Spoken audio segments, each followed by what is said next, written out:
Les maisons de l'imaginaire.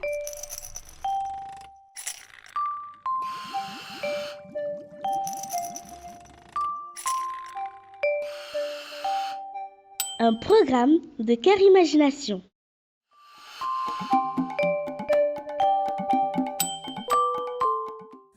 Salut les enfants, moi c'est Corinna Fiora. Que fais-tu dans la vie? Je passe mes journées à réfléchir et à écrire. Et je peux être soit en agence de publicité, de communication, ou bien je peux travailler de chez moi, de la plage, de là où je veux. Je peux même travailler à distance. Qui suis-je? Je suis conceptrice-rédactrice de publicité. En quoi consiste ton métier? Je conçois, je réfléchis aux stratégies de publicité, aux panneaux publicitaires, aux spots que vous voyez à la télé. Et je les réfléchis et ensuite j'écris mes idées.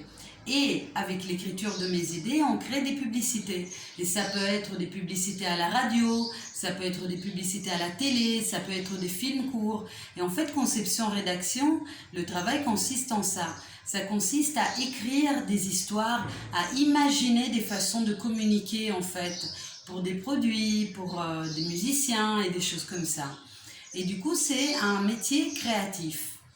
C'est-à-dire qu'on utilise sa créativité pour trouver une façon sympathique et poignante de parler de quelque chose et pouvoir en fait le faire connaître par les gens. Ça, c'est mon métier. Conception, rédaction de publicité. Quels sont les 3 objets que tu utilises tout le temps? Le premier, c'est le bic. Eh ben oui, parce que pour la rédaction, en fait, il faut écrire. Et moi, je préfère écrire sur du papier parce que ça me permet de mieux me concentrer et de mieux pouvoir mettre mes idées en vrai. Le deuxième outil, c'est mon ordinateur. Avec mon ordinateur, je fais des recherches, je vais regarder des images, je vais chercher des choses qui peuvent m'inspirer et également, j'écris en fait la partie finale du texte. Avec l'ordinateur, comme ça, je peux l'envoyer aux graphistes ou bien aux gens qui font les vidéos. La troisième chose, la plus importante, c'est ça, mes oreilles. Parce que c'est très important quand on est créatif et quand on est concepteur-rédacteur d'écouter en fait, d'écouter les désirs des autres, de voir comment les autres voient les choses et en fait de rester à l'affût des idées aussi d'autres personnes, d'écouter tout ce qui nous entoure pour pouvoir chercher une inspiration et pour pouvoir trouver des façons créatives de communiquer les choses. Quel conseil peux-tu donner à ceux qui voudraient faire ce métier? Le premier conseil, et c'est pas juste pour ce métier, mais c'est pour tous les métiers du monde, soyez libre et créatif. Parce que, par exemple, moi, ce métier, je l'ai démarré il y a quelques années. Avant ça, je faisais autre chose.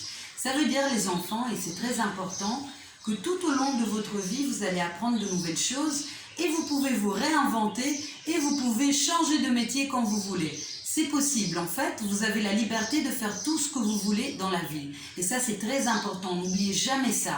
De lire beaucoup, de lire des bandes dessinées, de lire des livres, de lire des contes. Tout ce que vous trouvez, en fait, lisez-le.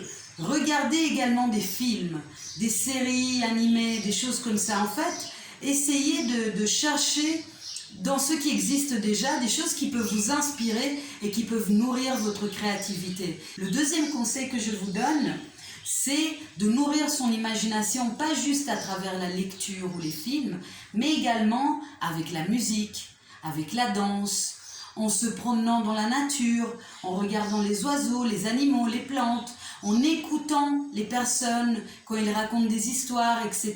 En fait, rendez-vous compte que tout dans le monde est source d'inspiration et que vous pouvez vous nourrir de tout. Le troisième conseil, c'est, comme je vous l'ai dit avant, c'est de beaucoup écouter. Écoutez les autres, qu'est-ce qu'ils ont à dire. Et comme ça, en fait, vous allez apprendre beaucoup de choses. Écoutez les anciens comme les jeunes, parce que tout le monde peut vous donner une bonne idée. Et il n'y a pas le monopole des bonnes idées, donc écoutez beaucoup. Ensuite, il faut savoir travailler en équipe, il faut savoir travailler avec les autres parce que les meilleures idées viennent quand on discute avec ses amis, quand on discute avec ses collègues. Et alors, on peut même rigoler, on peut avoir fun, on peut s'asseoir à une table et on fait des blagues. Et à travers les blagues, il y en a un qui va dire une chose et moi, je vais rebondir dessus et je vais trouver encore une autre idée. Les meilleures idées se trouvent ensemble, en groupe, en équipe. L'union fait la force. Donc l'équipe et savoir travailler en équipe, c'est très important également. Et ensuite, soyez fous. Ne vous limitez pas.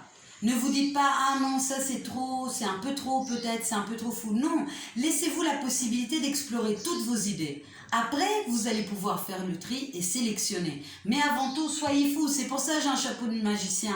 Parce que moi aussi, je suis folle. Et dans la vie, c'est super chouette d'être fou. Rigoler dans la rue, danser avec vos amis. Laissez sortir votre joie de vivre. Merci pour ta participation. Jërëjëf. Et toi, qu'est-ce que tu aimes faire dans la vie, toi? À la prochaine.